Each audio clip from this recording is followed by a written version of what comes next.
በስመ አብ ወወልድ ወመንፈስ ቅዱስ አሐዱ አምላክ። በስመ አብ ወወልድ ወመንፈስ ቅዱስ አሐዱ አምላክ። በስመ አብ ወወልድ ወመንፈስ ቅዱስ አሐዱ አምላክ። ይትባረክ አምላክ አበዊነ ለዘአብጽሐነ እስከዛቲ ሰዓት ወሰላም ወድኃና ኦ እግዚእነ ወአምላክነ ወፈጣሪነ መድኅነ እግዚእ ዘአስተጋብአከነ እምአርባዕቱ ማዕዝናተ ዓለም ሀበዛት ቅድስት ሀገር ሀበዛት ቅድስት ርትዕ ተዋሕዶ ሃይማኖት ለኪደሉ ስብሐት አኮቴት ኦ ንግሥተ ሰማይ ምድር ወላዲተ አምላክ ንጽሕተ ንጹሐን ቅድስተ ቅዱሳን እግዝእተ ኩሉ ፍጥረት ህጥእተ ምሳሌ ምና ምሳላት ለኪደሉ ስብሐት አኮቴት ኦ ቅዱስ መስቀለ መድኃኔ ዓለም ለኪደሉ ስብሐት አኮቴት ኦ ኩልኩም ቅዱሳን መላእክት ነቢያት ሐዋርያት ሰማዕታት ጻድቃን በበአብያትኩም ለኪደሉ ስብሐት አኮቴት እፎ አደርክሙ ለይኩን የቅዱሳን አምላክ በቸርነቱ በዚህ በተቀደሰ ዕለት በተቀደሰ ገዳም የሰበሰበን ስሙ ለዘላለም የተመሰገነ ይሁን። እንደ እግዚአብሔር መልካም ፍቃድ ያው ዛሬ የታወቀ ነው የአጋዕዝተ ዓለም የቅድስት ሥላሴ በዓላቸውን ነው። የቅድስት ሥላሴ ረድኤት በረከት አይለየን። እሺ ቅዱስ ዮሐንስ አፈወርቅ የቅዱስ ማቴዎስ ብስራት በተረጎመበት አንቀጹ ስለ አይሁድ የሚያነሱትን ጥያቄ መድኃኔዓለም በሚያደርገውን ተአምራት እየተረጎመ ይሄድ ነበርና ከዛ በኋላ አቋረጠው ያንን ትርጓሜውን። እኔን ግን ስለ አይሁድና ስለ መናፍቃን በሚያነሱትን ጥያቄ ተነስቼ ብዙ ማብራራት እችል ነበረ። ነገር ግን ብዙ ሰዎች እጃቸውን እዚህ የሰለሉ አሉ። ምጽዋት መስጠት ሲጠበቅባቸው እጃቸው ሰልሏል። ወደ ቤተ እግዚአብሔር ወደ ቤተ ክርስቲያን መምጣት ሲጠበቅባቸው እግራቸው ሽባ ይሆናሉ። እንደገና ደግሞ አንደበታቸውን እግዚአብሔር ማመስገን ሲጠበቅባቸው አንደበታቸውን አልባልታ ሲያወርበት የሚውል ሰዎች አሉ። ስለዚህ ስለ መድኃኔዓለም ነገረ መድኃኔዓለም ማውራት አቁመዋለሁ፣ ለጊዜው እዚህን እገተዋለሁ። እንዲሁም ደግሞ ስለ መናፍቃን የሚያነሱትን ጥያቄ ብዙ ማውራት ብችልም እንኳን እኛ እዚህ ሽባ ሆነን እያለን ስለ እነሱ ማውራት ተገቢ አይደለምና ስለ ምጽዋት ላስተምር ይገባኛል እያለ ስለ ምጽዋት ማስተማሩን ቀጠለ ማለት ነው። ስለዚህ እኛንም ደግሞ ስለ አጋዕዝተ ዓለም ቅድስት ሥላሴ መማር ቢጠበቅብንም ብናውቀውም የአጋዕዝተ ዓለም የቅድስት ሥላሴ ስትነከር እንደተባለ የቅድስት ሥላሴ ማንከርና ማድነቅ ሲገባንም ነገር ግን እኛንም የሚጠበቅብን ነገር ስላላደረግን ትምህርታችንን ወደ ሌላ ቀይረን አጋዕዝተ ዓለም ቅድስት ሥላሴ ለሕይወታችን የሚጠቅመን ትምህርት ያስተምሩን። መነሻ የምናደርገውን ከመጽሐፍ ቅዱስ በመጽሐፈ መሳፍንት ምዕራፍ 6 ቁጥር 13 ያለውን ኃይለ ቃል አንስተን እንማራለን። ቃሉ እንዲህ ይላል፣ እግዚአብሔር ከኛ ጋር ከሆነ ይህ ነገር ሁሉ ለምን ደረሰብን የሚል ኃይለ ቃል አንስተን እንማራለን። መጽሐፈ መሳፍንት ከኦሪት ዘፍጥረት፣ ዘጸአት፣ ዘሌዋውያን፣ ዘኍልቍ፣ ዘዳግም ብሎ ከዛ በኋላ መጽሐፈ ኢያሱ ብሎ መጽሐፈ መሳፍንት ነው ያለው። ይህ እንዴት ነው? መሳፍንት እነማን ናቸው ካልን ቅዱስ ሙሴ በስደት የነበረውን ሕዝብ ከግብፅ አስወጥቶ ወደ ከነዓን ሊያደርሳቸው ሲል ቅዱስ ሙሴ አረፈ። ከቅዱስ ሙሴ ተተክቶ ደግሞ ቅዱስ ኢያሱ ተቀበለው። ቅዱስ ኢያሱም ወደ ከነዓን አስገባቸው። በከነዓንም ቅዱስ ኢያሱ እናንተ ማንን ነው የምታገለግሉ ብሎ ጠየቃቸው። ምክንያቱ ከግብፅ ሲወጡ በግብፅ ያዩትን የጣዖት አምልኮ ይዘው ነበር። ያ ጣዖት ብቻ አይደለም፣ ያ ጥጃ ያመልኩትን እሱ ብቻ ሳይሆን ያንን ጣዖት አምልኮ ይዘው ነበር በውስጣቸው በልባቸው። እንዲሁም ቅዱስ ጎርጎርዮስ ምን ይላል? እነዚህ ከግብፅ የወጡ ሰዎች ያንን ጣዖት አምልኮ የግብፅ ይዘው አልወጡም። ነገር ግን ያንን የጣዖትን አምልኮ በልባቸውን ቀርጸውት ስለነበር ቅዱስ ሙሴ ወደ ተራራ በወጣ ያንን በልባቸው የነበረ እንደ ፍም እሳት የነበረውን የጣዖት አምልኮውን በጥጃ መልክ ገለጡት ይላል። ከዛ በኋላ ቀጣቸው። ያንን ሰዎቹም የተቀጡት ተቀጡ፣ የቀሩትም ቀሩ ማለት ነው። ከነዚህ የቀሩት ሰዎች ደግሞ የግብፅ ጣዖት አምልኮ አይተው ስለነበረ ይዘውት ነበር። እግዚአብሔርን ያመልካሉ፣ እንደገና ደግሞ ጣዖት አምልኮው ይዘዋል። ለዚህ ነው ቅዱስ ኢያሱ የሚጠይቃቸው እናንተ ማንን ነው የምታገለግሉ? እኔና ቤተሰቤ በመጽሐፍ ኢያሱ ምዕራፍ 24 ላይ እኔና ቤተሰቤ ቁጥር 24 ላይ እኔና ቤተሰቤ እግዚአብሔር እናመልካለን፣ እናንተስ ማንን ነው የምታገለግሉ ብሎ ጠይቃቸው። እኛንም እግዚአብሔርን የምናገለግለው ብለው መለሱለት። እንደዛ ከሆነ በመካከላችሁ ያሉ ባዕድ አማልክት አስወግዳቸው አለ። እነሱም እሺ ብለው መለሱለት። እንግዲያስ እግዚአብሔርን እናመልካለን፣ ድምፁንም እሱንም እንሰማለን አሉ። እንግዲያስ እንደዛ ከሆነ ቃላችሁ ምስክር ይሁንባችሁ ብሎ የምስክር ሐውልት አስቆመላቸው። ከዛ በኋላ ቅዱስ ኢያሱ በ115 ዓመቱ አረፈ። ወደ እግዚአብሔር እንደሚመለሱ ያንን ጣዖቱን አስወግዱ ብለው እንዲያስወግዱ አደረገና እሱም እድሜውን አርጅቶ ስለነበር አረፈ። ከዛ በኋላ ቀጠሉ። ሲቀጥሉ መጽሐፈ መሳፍንት እንደርሳለን። ሙሴ መስፍን ነው፣ ኢያሱ መስፍን ነው አይደል? ከዛ በኋላ የመሳፍንት በመሳፍንት ይስተዳደሩ ነበር፣ እነዚህ ኢትዮጵያን ከግብፅ የወጡት ማለት ነው። ስለዚህ ኢያሱ አረፈ። እንደዛ በሉ እንደዛ ያሉ እነ ዲቦራ ያሉት እናቶች የተነሱት በዛን ሰዓት ናቸው። ስለዚህ አሁን የተናገረው ቅድም የጠቀስነው ግን ያንን የተናገረውን እግዚአብሔር ከኛ ጋር ከሆነ ይህ ለምን ደረሰብን ያለውን ጌዴዎን ነው። በጌዴዎን ጊዜ ደረሰ ማለት ነው። ያንን ሰዓት በጌዴዎን ሰዓት ደረሰ። ያንን እንዲህ የሆነበት ምክንያት ያንን ኢያሱ ተውት ያላቸው ቅዱስ ሙሴ አምልኮ ጣዖቱን ተው ያላቸውን ስላልተው እነዚህ ሰዎች በሚዲያማውያን እንዲሰደዱ በእነሱም የዘሩትን ዘር መጥተው እንዲቀማቸው ከብቶቻቸውም እንዲነጥቋቸው የተከሉትን ሰብልም በከብቶቻቸው በግመሎቻቸውም እንዲበላ ያደርጓቸው ነበር። እነዚህ ሚዲያማውያን ያ ብቻ አይደለም፣ ወደ ሚዲያምም እንዲሰደዱ ሆኑ። ከዛ በኋላ ጌዴዎን ምን አደረገ? ተደብቆ በወይን መጭመቂያውን ተደብቆ ስንዴውን ይወቃ ነበር። እየወቃ ያለ ቅዱስ ሚካኤል ተገልጦ ያናግረዋል ማለት ነው። ምንድነው የሚለው? እንዲህ ይላል። የእግዚአብሔርን መልአክ ቅዱስ ሚካኤል ማለት ነው ከእርሱ ጋር ተገልጦ አንተ ጽኑ ኃያል ሰው እግዚአብሔር ካንተ ጋር ነው አለው። ጌዴዎንም ጌታዬ ሆይ እግዚአብሔር ከኛ ጋር ከሆነ ይህ ነገር ሁሉ ለምን ደረሰብን? አባቶቻችንስ እግዚአብሔር ከግብፅ አውጥቶናል ብለው የነገሩን የነበረ ተአምራቱ ወዴት አለ? በሚዲያማውያን እጅ አሳልፈው ሰጥቶናል አለው። ይህ ሁሉ የሆነው ጌዴዎን ታሪኩን አላወቀም። ምናልባት እሱ የሚያውቀውን ያንን እግዚአብሔር ሲመሰገን በዛ ሰዓት የነበረውን ልክ አሁን እኛ እንዴት ነው ቤተሰቦቻችን የሚያመልኩትን አንዳንድ አናውቀውም አይደል? የሚያደርጉት የነበረውን ልክ ጌዴዎን ያን ስላላወቀ ያንን ሁሉ መከራ ይደርሰዋቸው የነበረውን ጥያቄ የተፈጠረበት አባቶቻችን ይነግሩን ነበር። በድንቅ አጠራሩ በድንቅ ስራውን ለአባቶቻችን ከግብፅ አውጥቷቸው ነበር። ያ አምላክ የኛን አምላክ እንደሆነም ነግረውናል። እንደዛ ከሆነ ለነሱ በተአምራት ያስወጣቸው አምላክ ያ ሁሉ መከራ ለምን ደረሰብን ብሎ ለቅዱስ ሚካኤል ይጠይቀዋል፣ ጌዴዎን ማለት ነው። ስለዚህ ምን ይለዋል? አንተ ኃያል ሰው ነህ፣ ይህንን ህዝብ ከዚህ ከባርነት ታስወጣዋለህ ብሎ ይነግረዋል። እንዲሁም ይህ ብቻ አይደለም፣ ሩት እናውቃታለን አይደል? ኑሃሚ የተሰደደችው በዚህ ሰዓት ነው። ረሃብ ስለነበር ጽኑ ረሃብ ስለተከሰተ እነሱ ከብቶቻቸው ይዘው እየመጡ ሚዲያማውያን ሰብላቸውን ይቀማቸው ነበር። ከብቶቻቸው ሲበልባቸው እነሱ ተራቡ። ከዛ ወደ ሚዲያም ተሰደዱ። ሩት በዛ ሰዓት ነው ከነ ኑሃሚ የተገናኘችው። የኑሃሚ ልጆችም የአቢሜሌክ ልጆች ተጋብተው ከነሱ ጋር ሩትም ሚዲያማዊት ናት አይደል? ሩት በዛ ሰዓት ናት።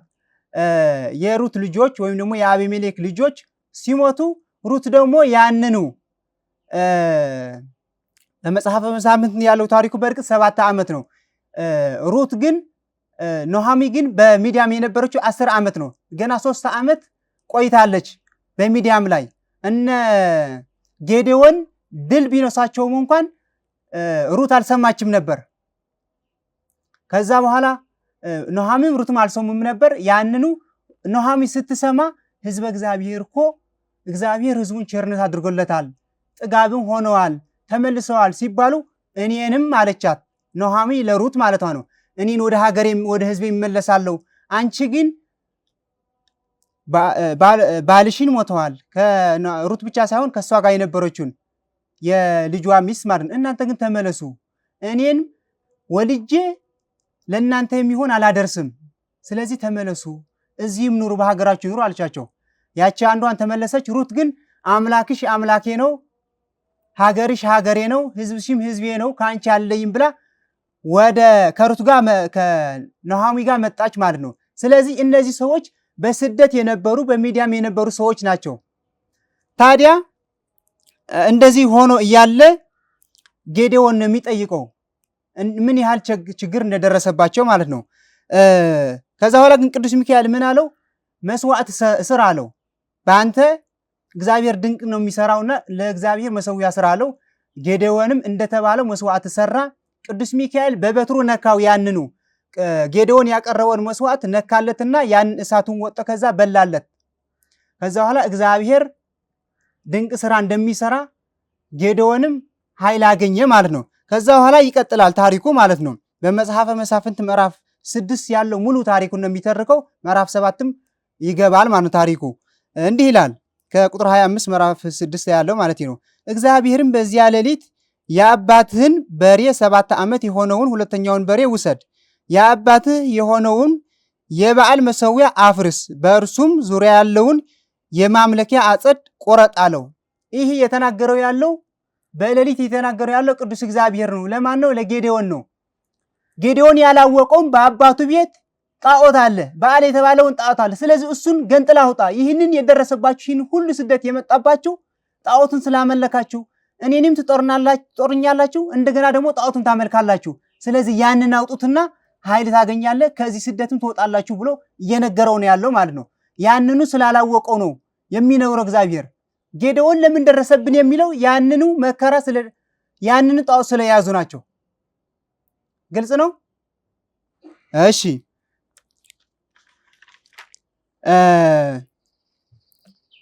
ከዛ ይቀጥላል ታሪኩም እንዲህ ይላል ደግሞ እንደገና በዚያ ኮረብታም አናት ላይ ለአምላክህ ለእግዚአብሔር መሠዊያ አሳምረ ስራ፣ ሁለተኛውን በሬ ውሰድ፣ በዚያውም በቆረጥከው መምለኪያ አጸዱ እንጨት ላይ የቆረጥከውን መስዋዕት አቅርብ አለው።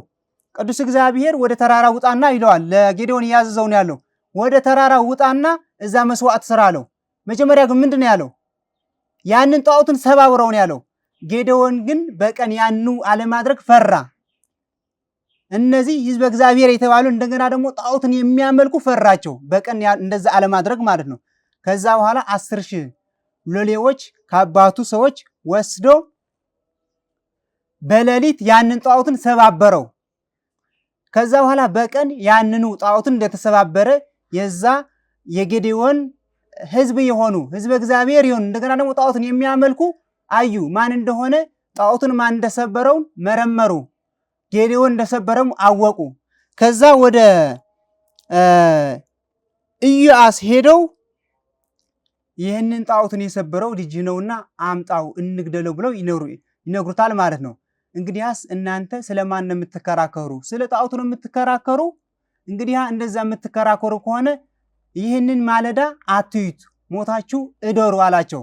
እንደገና ደግሞ ያ ጣዖት አምላክ ከሆነ ስለ ራሱ ይከራከር አላቸውና እነሱም በዛ ሄዱ። በዛ ያንን ጣዖትን ተሰባብሮ ደቆ ቀረ ማለት ነው። ከዛ ይቀጥላል ታሪኩ። የእግዚአብሔር መንፈስ በጌዴዎን ገባበት፣ እርሱም ቀንደ መለከት ነፋ። የአቢዜርም ተጠርተው ተከተሉት። የአቢዜርም ሰዎች ማለት እዛ የነበሩ ያንን ጌዴዎን ያንን ጣዖት ከሰባበረው በኋላ ኃይለ እግዚአብሔር ወይም ደግሞ መንፈስ እግዚአብሔር በላይ ላይ ገባበት፣ ጠንካራ ሰው ሆነ ማለት ነው። እንደገና ከዛ በኋላ ቀንደ መለከት ሲነፋ ከዛ ፊት የነበረውን ጠይቆ መልስ ያላገኘ ቅዱስ ሚካኤል ነው የነገረው ወይም ያበረታታው፣ አንተ ኃያል ሰው ያለው እንጂ እሱ ቢናገር ባጠገቡ ያሉ ሰዎች ጠርታቸው የማይሰሙት የነበረ ያንን ጣዖትን ከሰበረ በኋላ ግን ጌዴዎን እንዲሰማ ሆነ። ቀንደ መለከት ሲነፋ ብዙ ሕዝብ ሰው መጣለት። ሲመጣለት ያንን ሁሉ ሰው ምን አደረገ? ኃይል አገኘ ማለት ነው፣ ያን ጣዖትን ስለሰበረው። ከዛ ይጠይቃል እንደገና ደግሞ ጌዴዎንም እግዚአብሔርን እንደተናገረ የኢትዮጵያ ልጆች በእኔ የእስራኤል ነው የሚለው በእርግጥ የኢትዮጵያ ልጆች በእኔ እጅ ታድን እንደሆነ እነሆ በአውዳማው ላይ የተባዘተ የበግ ጠጉር አኖራለሁ። በጠጉሩ ብቻ ጠል ቢሆን በምድርም ደረቅ ቢሆን እንደተናገርህ የኢትዮጵያ ልጆች በእኔ እጅ እንደምታድናቸው አውቃለሁ አለ። እንደዛ ብሎ አለ። ልክ እሱም ጸምር ማለት ነው። ጸምረ ጌዴዎን ትባላለች አይደል ወላዲተ አምላክ ወይም ደግሞ የጌዴዎን ጸምር ማለት ነው። እንደዛ እንዳለውም ልክ በአንዱ ሌሊት ላይ ያቺ ጸምር አስቀመጣት። በጸምሯ ላይ ጠል ወረደ። በሌላው ደግሞ ሁሉ ደረቅ ሆኖ አደረ። እንደገና ደግሞ እንደ መደፋፈር አትቁጠርብኝ እግዚአብሔር፣ ሌላም ልጠይቅህ አለው። እሺ አለው። እንደገና ምን ይለዋል? በሌላው ላይ ሁሉ ጠል ይውረድ፣ በጸምሯ ላይ ግን ደረቅ ይሁን አለ። እንዳለውን ሆነለት። ይህ ምሳሌ ነው። ምሳሌው ጸምር የሕዝበ እግዚአብሔር ነው። ጠል የረድኤተ እግዚአብሔር ነው። ረድኤተ እግዚአብሔር በሕዝቡ ላይ ነበረ። ጸምር ከጸምር ውጭ ደረቅ መሆኑ ሕዝበ እነዚህ አሕዛብ ከረድኤተ እግዚአብሔር መራቃቸው ምሳሌ ነው።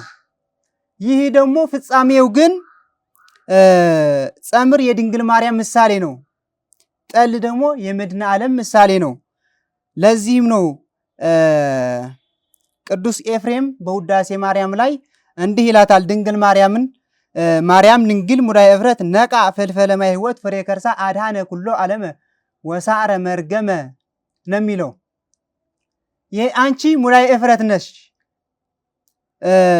ያ ብቻ አይደለም። ሙዳየ እፍረት ማለት የሽቶ ሙዳይ ነሽ።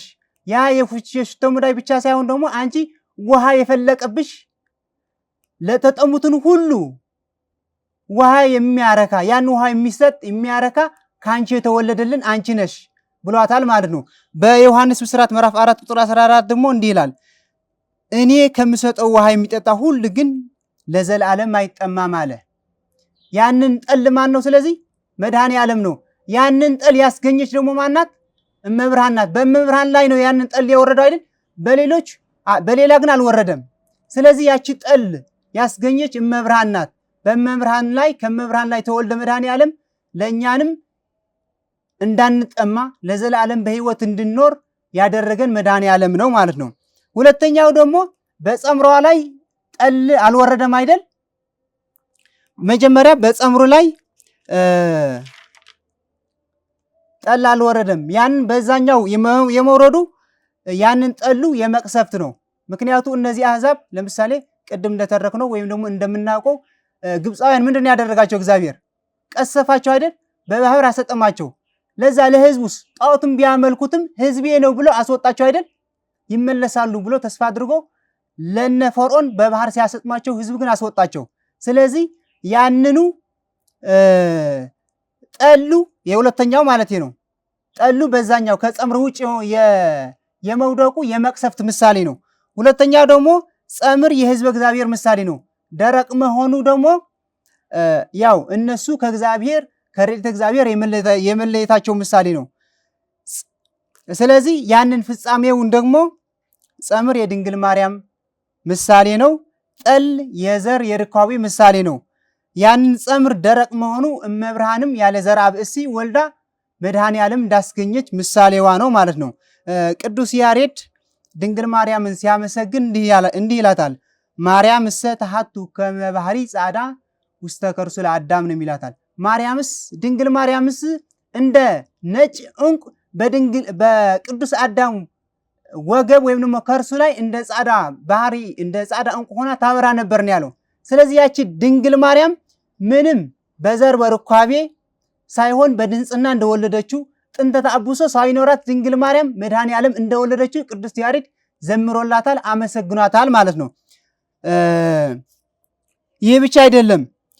ሊቁ አክሮማቲስም የተባለ ቅዱስ ሊቅ ምን ይላታል ስለ ድንግል ማርያም? ምክንያቱ ድንግል ማርያም ላቲስባት ጥንተ ተአብሶ አለባት የሚሉ እንደገናም ደግሞ መድኃኔ ዓለም ከወለደች በኋላም በድንግልና አልኖረችም፣ ሌሎች ልጆችን ወልዳለች የሚለውን ጥያቄ ሲመልስ ምን ይላል መሰላችሁ? እህተ አሮን ማርያም ማለት ነው ከግብፅ ስትወጣ ያንን ሁሉ ተአምር አይታ በድንግልና ኖረች ይላል።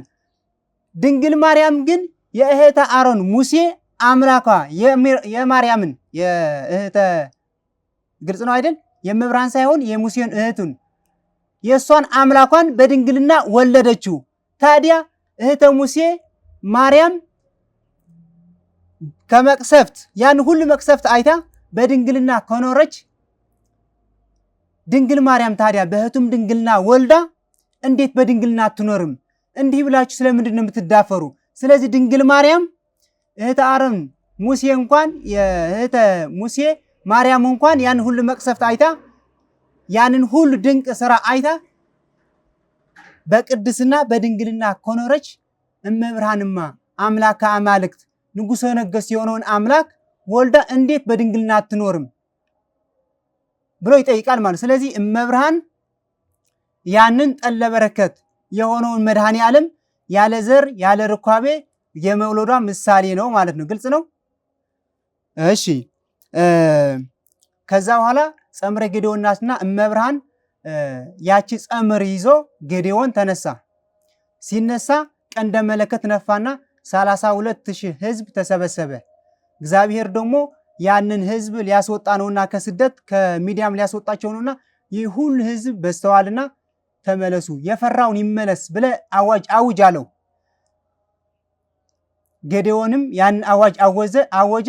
22,000 ህዝብ ተመለሰ። ከዛ በኋላ እንደገና እግዚአብሔርም አሁንም ይህ 10,000 ህዝብ በስተዋልና ቀንስ አለው። ምቀንሰውን እኔ ግን አሳያለሁ፣ ወደ ወንዝ ውረዱ አላቸውና እኔን በዛ እንዴት አድርገን እንደምትለያቸው እነግርሃለሁ አለው። ከዛ በኋላ እነዚህ 10,000 ህዝብ ወረዱ ማለት ነው። ሲወርዱ እንደ ውሻ የሚጠጡትን ለያቸው፣ እንደ ሰው ደግሞ በእጃቸውን አፍነው የሚጠጡትን ለያቸው አለ። ከነዚህ እንደ ውሻ ሳይሆኑ በእጃቸውን ከውሃውን እንደዚህ ከወንዙን እንደዚህ የሚጠጡትን አላቸው። እነዚህ 300 ሰዎች ተለዩ። እነዚህ 9,700 የሚሆኑ ሰዎች ግን እንደ ውሻ ስለጠጡ እነሱ ተመለሱ አላቸው። ተመለሱ። ስለዚህ እነዚህ 300 ሰዎች ያዝና በእነዚህ ሰዎች ነው እኔንም ህዝቤን እማድነው። ምክንያቱ ከበዙ እኛን እግዚአብሔር ሳይሆን ያዳንን በራሳችን ነው የዳነው፣ በኃይላችን በጉልበታችን ነው ያዳነው ይሉኛል ብሎ ለጌዴዎን ነገረው። ጌዴዎንም እንደዛ አደረገ። ቀንደ መለከት ያዙ፣ ባዶ ማሰራውን ያዙ፣ ችቦውን ያዙ አላቸው። ያንን ትእዛዝም ያዙ የተባሉትን አደረጉ ማለት ነው። ከዛ በኋላ ምን አደረገ ማለት ነው? እግዚአብሔር ካልፈራህ አለው ለጌዴዎን ወደ ሚዲያማውያን ውረድ አለው። ከፈራህ ግን ወንድምህን ወይም ደግሞ ያንተው ሌሌውን ይዘው ውረድ አለው። ጌዴዎን ስለፈራ ያንን ሌሌውን ይዞ ወደ ሚዲያማውያን ወረደ። ሲወርድ ምን ይሰማል? እርስ በርሳቸው የሆነ ሰውዬ ህልም አየ። የሆነች ስንዴ የገብስ ስንዴ ገብስ ማለት ነው በኃይለኛ ስትወርድና እዛ ከተማውን ስትመታው ያየዋል፣ ይነግረዋል ለጓደኛው ማለት ነው። ጌዴዎን ግን በውጭ ሆኖ ነው የሚናገረው። እነዚህ እንዲህ ብለው የሚናገሩትን ሚዲያማውያን ናቸው። ከዛ በኋላ ያንን ወንድሙ ደግሞ ምን ብለው ይተረጉመዋል? እቺ ነገር የጌዴዎን ሴፍ ናት፣ እግዚአብሔርም በእሱ አድሮ ሊያሸንፈን ነውና ሲለው ጌዴዎን ያንን ሰማ፣ በጓሮ ሆነ ማለት ነው። ከዛ በኋላ እንግዲያስ እግዚአብሔር ኃይል ሰጥቶኛል አሸንፋቸዋለሁ ብሎ ተመለሰ ወደ እነዛ ሰዎች። ከዛ በኋላ እንደተባሉ እነዚህ ቀንደ መለከትና ማሰሮውን ባዶ ማሰሮውን የውሃውን ችቦውን ይዘው ሄዱ። ከዛ በኋላ ሲሄዱ ቀንደ መለከትን ነፉ። እንደገና ደግሞ ያንን ማሰሮውን ሰበሩት። ሲሰብሩት ችቦውን አበሩት። ከዛ በኋላ እነዚህ ሰዎች እነዚህ ሚዲያማውያን እነዚህ ህዝበ እግዚአብሔር መጡ ሊያጠፉብን ነው ብለው ሸሹ፣ ፈሩ። እንደገና እየደረሱ እነሱን አጠፈባቸው ማለት ነው። ታዲያ ጌዴዎን ይህ ሁሉ ድል የነሳው ከምን ተነስቶ ነው? ያንን ጣዖቱን ስለሰበረውን ድል የነሳው ማለት ነው። ታዲያ እኛንስ ያንን ሁሉ መከራ የሚደርስብን ለምንድን ነው? በእርግጥ ብዙ ነገር ትተናል፣ ብዙ ነገርም ተስተካክለናል። ቅዱስ ዮሐንስ አፈወርቅ ወደ ቤተክርስቲያን የሚመጡ መጥተው ወደ ቤተክርስቲያን ጮሆ የሚጸልዩ ለከንቱ ውዳሴ የሚጸልዩና እንደገና ደግሞ በአርምሞ በምግባር በሃይማኖት የሚጸልዩ ሰዎች ሲገስጻቸው ምን ይላል? እኔንም እንደዚህ ብለው የሚጸልዩትን እየጮሁ የሚጸልዩትን ስማቸውን ሳልጠራ እገስጻቸዋለሁ። ለምን? ስማቸውን ከጠራሁ ይከፋሉ፣ በዛም ሸሽተው ይጠፋሉ። ስለዚህ ስማቸውን ሳልጠራ እነሱ ማን እንደሆኑ ስለሚያውቁ ጥፋታቸውን ነግራቸዋለሁ እንዲያስተካክሉ። እንደገና ደግሞ እነዚህ መልካም ስነ ምግባር ያላቸውን ደግሞ ስማቸውን ሳልጠራ እነግራቸዋለሁኝ ከዚህ በላይ እንዲበረቱ ብሎ ያስተምራቸዋል። ስለዚህ እኛንም ደግሞ መልካም ስራችን እንዳለ ሆኖ ሁሉ ነገር ትተን መጥተናል። ነገር ግን ልክ ደካማ ጎን ደግሞ አለን። በማህበሩ ሁሉ በአነጋገራቸው ስነ ስርዓት ያለውን መልካም አርአያ ያላቸው ሰዎች እንዳለ ሆኖ አንዳንድ እንደኔ የሆኑ ደካማ የሆኑ ሰዎች ደግሞ አለን። ስለዚህ ይህንን ሁሉ ነገር ትተን እንኳን የሁሉ መከራ የሚደርስብን ለምንድን ነው? ለምንድን ነው ያልተሰማ ነው? የተናገርነው ለምንድን ነው ፍሬ ያላመጣው? ጌዴዎን በተናገረ መጀመሪያ ማንም የሰማው አልነበረም። እግዚአብሔር ግን ነገረው። ሲነግረው ምንድን ያለው? በአባትህ ያለውን የበዓል ጣዖት ስበረው አለው። ከሰበረ በኋላ ያንን ሁሉ ህዝብ ቀንደ መለከት ከነፋ 32,000 ህዝብ ነው የተሰበሰበው። ስለዚህ እኛንስ ያንን ሁሉ ነገር ትተን መጥተን የሁሉ መከራ የሚደርስብን ለምንድን ነው? አንደኛ ድክመታችን ነው። ያንን ሁሉ እንዲደርስብን ምክንያት የሆነው መልካም ነገራችን እንዳለ ሆነ ነው። ስለዚህ እንዲህ የሆነውን ያንን ድክመታችን ነው። በኢያሪኮ የወደቀውን ሌዋዊውን ያለፈውን ሰውዬ እንደገና ደግሞ ያንን ካህኑም ያለፈውን አይቶ አለፈ ነው የሚለው። መድኃኔ ዓለም መጥቶ ያንን መልካሙ ሳምራዊ ግን መጥቶ ግን ምንድን ያደረገው? አይቶ አዘነለት ነው የሚለው። ከወደቀበትም አነሳው። እኛንም ግን አሁን በትንሣኤው ጊዜ እመብርሃን የነገረችን መልእክት ሁሉ የተላለፈልን መድኃኔ ዓለም በሚያልፍበት ጎዳና ሳይሆን በሌላ ስለወደቅን ያንን ሁሉ መከራ እንዲደርስብን ሆነ ማለት ነው። ግልጽ ነው። ስለዚህ መድኃኔ ዓለም መጥቶ በሚያነሳብን መንገድ መቆም አለብን። እንደዛ እንደወደቀ በኢያሪኮ እንደወደቀ ሰው እንኳን መሆን አቅቶናል ማለት ነው። ስለዚህ እግዚአብሔር የት ነው የወደቅኩ ብለን እንጠይቀው። መውደቃችን እንኳን እግዚአብሔር በሚፈልገው ቦታ ይሆንለት ማለት ነው። ተመለሱ፣ ንስሐ ግቡ ስንባል፣ እንደገና ደግሞ ጾም ጸሎት ጸልዩ ስንባል፣ የሚነገረን ትእዛዝ ፈጽሙ ስንባል ወደ ኋላ እንላለን። ስለዚህ ታዲያ እንዴት ነው የምናደርገው? እግዚአብሔርስ እንዴት ነው ታዲያ ያንን ክፉ ጸባያችን የሚያስተካክልልን? ይህ ማለት እኔንም ጭምር ነው። ይህን ነው እንደዛ የሚናገረው የራሴን ጭምር እየወቀስኩ ነው። ስለዚህ አንደኛ የሁሉ መከራ እንዲደርስብን የሆነውን ድክመታችን ነው ማለት ነው እንጂ እንደዛ ከሆነማ ይላል ቅዱስ ዮሐንስ አፈወርቅ ራሱ ይህ ሁሉ መከራ የደረሰብን እኛ ቅዱሳን ሐዋርያት ስላልመሰልን ነው። ቅዱሳን ሐዋርያት በአንድ ልብ ሆነው ተሰብስበው ያንን ሁሉ ህዝብ ይሰበስቡት ነበር። እኛንም ግን ከድክመታችን የተነሳ በየቤታችን እንኖራለን። ያ ብቻ አይደለም፣ በየቤታችን እየኖርን እንኳን እዚህ መጠን እንኳን አስተሳሰባችን ወደ የቤታችን እንሄዳለን። እዚህ ቁጭ ብለን እንኳን ወደ ቤታችን እንሄዳለን። ያቺ አመናዊት ቤታችን ግን እቺ ነበረች። ቅዱሳን ሐዋርያት ተሰብስበው በአንድ ቤት በአንድ ልብ ሆነው መንፈስ ቅዱስ የወረዳቸውን እንደገና ደግሞ በአንድ ልብ ሆነው ያላቸውን ሁሉ ሰብስበው እየኖሩ እያሉ በአንድ ልብ ነበሩ። እኛንም ግን ከድክመታችን ቅዱሳን ሐዋርያትን ስላልመሰልን ግን ያንን ሁሉ እየደረሰብን ነው አለ ማለት ነው። ስለዚህ ይህ ሁሉ የሚደርስብን ከድክመታችን የተነሳ ነው ማለት ነው። ሁለተኛው ደግሞ እርስ በእርስ መደጋገፍ ይጠበቅብናል ይቀርብናል ማለት ነው። አንዳንድ ማህበር ላይ ምን ያለሁኝ እኔ ከኔንም ጭምር ማለት ነው። አንዳንድ ሰው ስብሰባ አይወድም። አሁን ደግሞ ስብሰባ ሊጀምሩ ነው ይላል። አንዳንድ ደግሞ የዛ ሰውየውን ያ ሰውየ እኮ የሚናገረው እኮ ችግር እኮ ነው። ያ ሰውየ ወንድማችን ካልሰማሁት እኔ ታዲያ ምኑ ነው ወንድም የምለው? ያን ካልሰማሁት ምንድን ነው? ምክንያቱ አንድ ታሪክ ልተርክ እዚህ ላይ። አንድ መነኩሴ ምን ያደርጋል መሰላችሁ? የቅዱስ አርሳኒዮስን ታሪክ ሰማና ወደ ቅዱስ አርሳኒዮስ ሄደ። ከዛ በኋላ ወደ አባ አርሳኒዮስ የነበረበትን ገዳም ሄደና ወደዛ ሄደ። ከዛ በኋላ ከዛ መነኮሳት ያሉበትን አቡነ ቅዱስ አርሳኒዮስ ያሉበትን ገዳም አጠገብ መነኮሳት አሉ።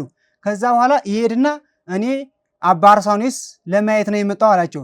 ስለዚህ እሺ ምግብ ቅመስና እንሄዳለን፣ አባ አርሳኒዮስ ያለትን ከዚህም ገና ሩቅ ነው ገዳሙ ይላቸዋል። አይ እኔን አባ አርሳኒዮስ ካላየሁት ምግብ አልቀምስም፣ ይልቅስ ውሰድ ያላቸው። እሺ ብለው አንድ መነኩሴ ወደ አባ አርሳኒዮስ ይዛቸው ሄደ ማለት ነው። ከዛ ወደ ቅዱስ አርሳኒዮስ ሲደርሱ አባ አርሳኒዮስ ምንም ሳያናግራቸው ግቡ አላቸው። ገቡ። ምንም አንዲት ቃል ሳያናግራቸው ወጡ ማለት ነው። ከዛ እንዲያውም ያንኑ አባ ለዛ መነኩሴ ይዞት የመጣውን ሰውዬ ትቶት ሊወጣ ሲል እኔም እሄዳለሁ ካንተ ጋር፣ ምክንያቱ አለ። አባ አርሳኒዮስ ምንም አላናገራቸውም። ቤታቸውን ከፈቱላቸው፣ ገቡ። አባ አርሳኒዮስ ምንም አልተናገሩም።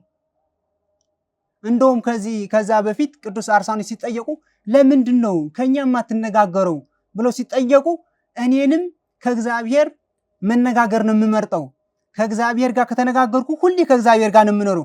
ከሰው ጋር ከተነጋገርኩ ግን ብዙ ሰዎች ብዙ ሐሳብ ነው ያለውና ሐሳቤን ይከፋፈላል ብሎ ይነግራቸዋል ማለት። ስለዚህ ቅዱስ አርሳኒስ ዝም ያለውን ከእግዚአብሔር መነጋገር ብቻ ነው የመረጠ። ስለዚህ ከዛ በኋላ ከቅዱስ አርሳኒስ ወጥተው እነዚህ ሁለቱ መነኮሳት ወደ ማ ይሄዳሉ? ወደ ሙሴ ጸሊም ማለት ነው። ወደ ሙሴ ጸሊም ከሄዱ አባ ሙሴ ጸሊም እንኳን ደህና መጣችሁ የእግዚአብሔር እንግዳ ያለ የሚያስፈልጋቸውን ሁሉ አስተናገዳቸው። ያንን እንግዳ ተርቦ ነው የነበረ፣ ተጠምቶ ነው የነበረ። ወደ ሙሴ ጸሊም ሲሄድ ያንን ሁሉ አደረገለት። የተጠማውን አጠጣው፣ የተራባውን አጠገበው። ከዛ በኋላ እንዲህ ብለው ተስተናግደው ወጡ። ሲወጡ መንገድ ላይ ይሄዱ ያለ ያንን መነኩሴ ይጠይቀዋል። ያንን እንግዳ ያንን በገዳም የነበረው መነኩሴ ለእንግዳው በማን ደስ አለህ ብሎ ሲጠይቀው እኔማ ደስ ያለኝ በአባ ሙሴ ነው ደስ ያለኝ አለው። ከዛ በኋላ እንዲህ ብሎ የተነጋገሩ ሳለ አንድ መነኩሴ ደግሞ ይሰማቸዋል፣ ይህን ነገራቸውን ማለት ነው። በአባ ሙሴና በአባ አርሳኒስ ያለውን ነገር ጌታ ሆይ በማን ነው ደስ የሚያሰኝህ ብሎ ይጠይቃል እግዚአብሔር። ከዛ በሱባኤ ሲጠይቅ እግዚአብሔር ምን ያሳየዋል? ሁለት መርከብ በባህር ውስጥ ያሳየዋል። አባ አርሳኒስ ያለባትን መርከብ በጸጥታ በህዳት ትሄዳለች። ቅዱስ ሙሴ ያለባትን መርከብ ደግሞ ቅዱሳን መላእክት የማዕር ወለላን እያበሉት በህዳት ትሄዳለች። ከዛ በኋላ ምን አለ? አይ እግዚአብሔር አንተ እኮ ወደ አንተ የሚመጡን ሁሉ በድንቅ አጠራርህ ታሳርፋቸዋለህ አለ። ስለዚህ ቅዱስ አርሳኒስ እንደዛ የሚሄዱ በህዳት ይሄዳል። ቅዱስ ሙሴ ደግሞ እንግዶች እየተቀበለ ከቅዱሳን መላእክት ማዕርን ያበሉታል ማለት ነው። ስለዚህ ይህን ለምንድን ነው ያመጣሁት? እኔ እኛንም እንደ ቅዱስ ሙሴ እንደ ሙሴ ጸሊም እንደ ቅዱስ ሙሴ ጸሊም ነን። ባህታውያን አይደለንም። በዚህ በገዳሙ ነው ያለነው። በየቤታችን በኑሮ ነው ያለነው። ስለዚህ እርስ በርሳችን መደጋገፍ አለብን።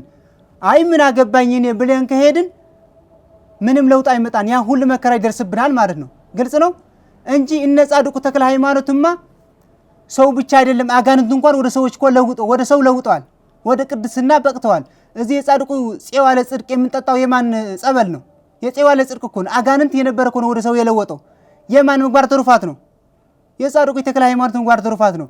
ስለዚህ ይህንን የሆነውን እርስ በርሳችን ስንደጋገፍ ነው። እንዲያው በጻድቁ ተክለ ሃይማኖት ገድል ላይ ለፄዋ ለጽድቅ ሲመልሱት ጻድቁ ተክለ ሃይማኖት እንደ አጋንንት እንኳን አያዩትም ነበር፣ እንደ ፍጥረት ያዝኑለት ነበር። እሱ ትተውት አይበሉም ነበር። የሚበሏትን ከሱ ጋር ያቺ ትንሿ የሚቀምሷት በደብረ ብስራት በአቡነ ዜና ማርቆስ ላይ ትንሿ ሲቀምሱ እንኳን ከዛ ከገና አጋንንት እያለ ልውሰ ስጋ አጋንንት እያለ እንኳን እሱን ያካፈሉት ነበር። በፍቅራቸው ማረኩት፣ ይተሳሰባሉ። ጻድቁ ተክለ ሃይማኖት ወደ ደብረ ሊባኖስ ታዘው ሲመጡ አቡነ ዜና ያንን መንፈሱ ለአቡነ ዜና ማርቆስ የሚላቸዋል። እንግዲህ ጻድቁ ተክለ ሃይማኖት ወደ ደብረ ሊባኖስ ከሄደ እኔንም ወደ ቦታ ሸኘኝ ፍታኝ አላቸው። አይ ልጆቼ የእናንተ ፍቅር ብለው በፍቅራቸው እንግዲያስ ልጅ ተክለ ሃይማኖት ትንሽ ቆይ አላቸው። ትንሽ ቆዩና ከዛ በኋላ ጻድቁ ተክለ ሃይማኖት ደግሞ በሰዓቱ ቅዱስ ገብርኤል ከጊዜያት በኋላ ማለት ነው በደመና ጭኖ ደብረ ሊባኖስ አመጣቸው። ከዛ በኋላ ፄዋ ለጽድቅ ጻድቁ ተክለ ሃይማኖት በደብረ ሊባኖስ ነው ያለው። እሱ ሲመጣ እበላለሁ ብለው እንደገና ከዛ ፊት ግን መልሰውታል፣ ወደ ሰውነት መልሰውታል። ጸልየው እንደ አጋንንት የነበረውን ወደ ሰውነት ተመልሷል። እየጸለየ እያለ ጻድቁ ተክለ ሃይማኖት በደብረ ሊባኖስ እያሉ ቅዱስ ገብርኤል ተገልጦ ምን ይላቸዋል?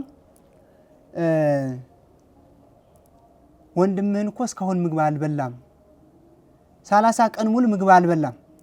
እንደዛ ሲሏቸው አቡነ ተክለ ሃይማኖት ደነገጡና ቅዱስ ገብርኤል ተሸክሞ በአንደ ደመና ደብረ ሊባኖስ ደብረ ብስራት የአቡነ ዜና ማርቆስ ገዳም አደረሳቸው። ከዛ በኋላ አብራቸው ያቺ የሚቀምሷትን ምግብ ቀመሱ። ደስ ብላቸውም እግዚአብሔርን አስደሰቱ፣ በቅድስና ማለፉ። ስለዚህ ምንድናቸው እነዚህዎቹ? ይተሳሰባሉ፣ እርስ በርሳቸው ይደጋገፋሉ። ስለዚህ ይህንንም ይቀርብናል፣ እኛ እርስ በርሳችን እንደጋገፍ። ስለዚህ ስብሰባ ሲባል ምንም ሲባል እኔንም ቢሆን ትዕግስት ማድረግ አለብን፣ መለወጥ አለብን። የወንድሜን ችግር ካልሰማው በስብሰባ ብቻ አይደለም በማንኛውም ምክንያት ወንድሜ ጮሆ ከተናገረ ለምን ተናገረ ብሎን አይክፋብን። ምክንያቱ የሌላ ሰው ሲናገርብን ምንም አይከፋብንም። የማህበሬ አባል የተናገረው ሰው ከሆነ ግን ይከፋብኛል። ለምን ማህበራችን የምንወድ ከሆነ ታዲያ በማህበራችንማ መከፋት የለብንም። እንደ እውነት ከሆነ አንድ አባት ምንድነው ያለው? እውነተኛ ፍቅር ማለት አንድ አባት ማለት አባ ጴሜን ናቸው። እውነተኛ ፍቅር ማለት የወንድምህን ለምጽ ከያዘው ያንን ለምጹ ከሱ ጋር መቀበል ማለት ነው አለው። ስለዚህ የወንድማችን ሸከም መሸከም አለብን። እርስ በእርስን ማህበራችንን ርትዕ ተዋሕዶ ሃይማኖት እናፈቅራለን ካልን የወንድማችን ሸከም መሸከም አለብን ማለት ነው። ሶስተኛ ደግሞ የፍቅር ዕዳ አለብንኛ። ትምህርቴን አጠቃላለሁኝ። አሁን የፍቅር ዕዳ አለብን። ቅዱስ ጳውሎስ በሮሜ ምዕራፍ 13 ቁጥር 8 ምን ይላል?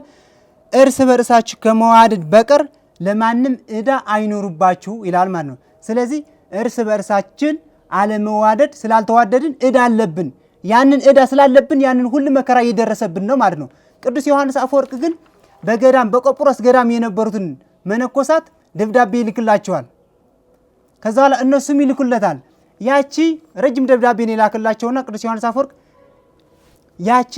ያ ረጅም ደብዳቤውን ስላላከላቸው ምን ይላል? ያቺ አጭር ደብዳቤ ላክልን ብለው ጻፉለት ማለት ነው። ያ ረጅሙ ደብዳቤውን እንደ አጭር መቁጠራችሁ ይህንን አይደንቀኝም። በሚዋደዱ ሰዎች እንዲህ ያለውን ነገር የሚከሰት ነው። ስለዚህ ይህንን የፍቅራችሁ መገለጫ ነው እንጂ ያንን የላኩትን ደብዳቤ ረጅም ነው፣ ግን እናንተ እኔንም ስለምትወዱ አጭር አደረጋችሁትን ይላል ማለት። ስለዚህ እኛን እንኳን እንደምናውቀው የምንወደውን ደብዳቤ ሲመጣልን ረጅም ቢሆን እንኳን ምንድነው ለኛ አጭር ነው። ለምንድነው አጭር የሆነው? ረጅም እኮ ነው። ስለምንወደው ያን የሱን ቃል ስለምንወደው ነው። ስለዚህ በሚዋደዱ ሰዎች እንደዚህ ነው አለ።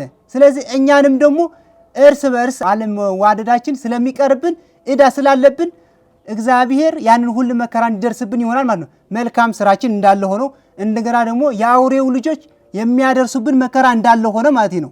ስለዚህ በአንድ ወገን ብቻ እነሱ ለምንድን ነው እንደዚህ የሚሆንብን ከማለት ራሳችንን አይተን ቅዱሳን ሐዋርያት ምንድነው ያንን አጋንንት እኮ አልወጣላቸውም። በብስራተ ማቴዎስ ምዕራፍ 17 ያለውን እኮ ያን አጋንንት አልወጣላቸውም። ጌታ ሆይ ይህንን አጋንንት ልናስወጣው ያልቻልነው ለምንድን ነው ብለው ጠይቀውታል ለመድኃኔዓለም። ይህ ነገር ያልሆነውን ብስራተ ቅዱስ ማቴዎስ ምዕራፍ 17 ቁጥር 21 ላይ ይህንን ነገር ያልሆነውን በጾምና በጸሎት ነው የሚወጣው ነው ያላቸው። ስለዚህ ቅዱሳን ሐዋርያት ጾምና ጸሎት ይቀራቸው ነበር፣ አልጠነክሩም ነበር። ስለዚህ እኛንም ደግሞ ጾም ጸሎት ከዚህ በላይ እግዚአብሔር በሚፈልገውን በሚሰጠንን ትእዛዝ ሁሉ እያከበርን ስንሄድ ያንን በሰው ዘንድ ተደማጭነት የምንናገረውን ፍሬ የሚያፈራ ይሆናል ማለት ነው። ስለዚህ ይህንን ነገር እንድናደርግ የቅዱሳን አምላክ ይርዳን። ትምህርታችን ይህንን ይመስላል። ከዚህ የምንረዳውን ያንን ሁሉ መከራ የሚደርስብንን ራሳችንን አይተን አስተካክለን መልካም ጸባያችንን ይዘን ያንን ክፉ ጸባያችን ደግሞ እያስተካክልን እግዚአብሔር እንድናስደስት የቅዱሳን አምላክ ይርዳን። ቅዱሳን ሐዋርያት ደግሞ መንፈስ ቅዱስ ተቀብለው ጾም የጀመሩበት አጋዕዝተ ዓለም ቅድስት ሥላሴ አስደስተው ያንን አልጫ የሆነውን ዓለም አጣፍጠው ቅዱሳን ሐዋርያት እነ ኔሮን እነ ቄሳር አልፈዋል። ቅዱሳን ሐዋርያት ግን እስካሁን እየታሰቡ ነው ያሉት። እኛንም ደግሞ ለሚመጡትን ትውልድ አርአያ እንድንሆን መልካም ፍሬ ዘርተን እንድንሄድ የቅዱሳን ሐዋርያት አምላክ ይርዳን። ያንን ድክመታችን አስተካክለን እግዚአብሔር እንድናስደስት የቅዱሳን አምላክ ይርዳን። ወስብሐት ለእግዚአብሔር ወለወላዲቱ ድንግል ወለመስቀሉ ክቡር። ይትአኮቶ ይሴባህ ስሙ ለእግዚአብሔር አምላክነ ወትረ በኩሉ ጊዜ በኩሉ ሰዓት ይቆየን።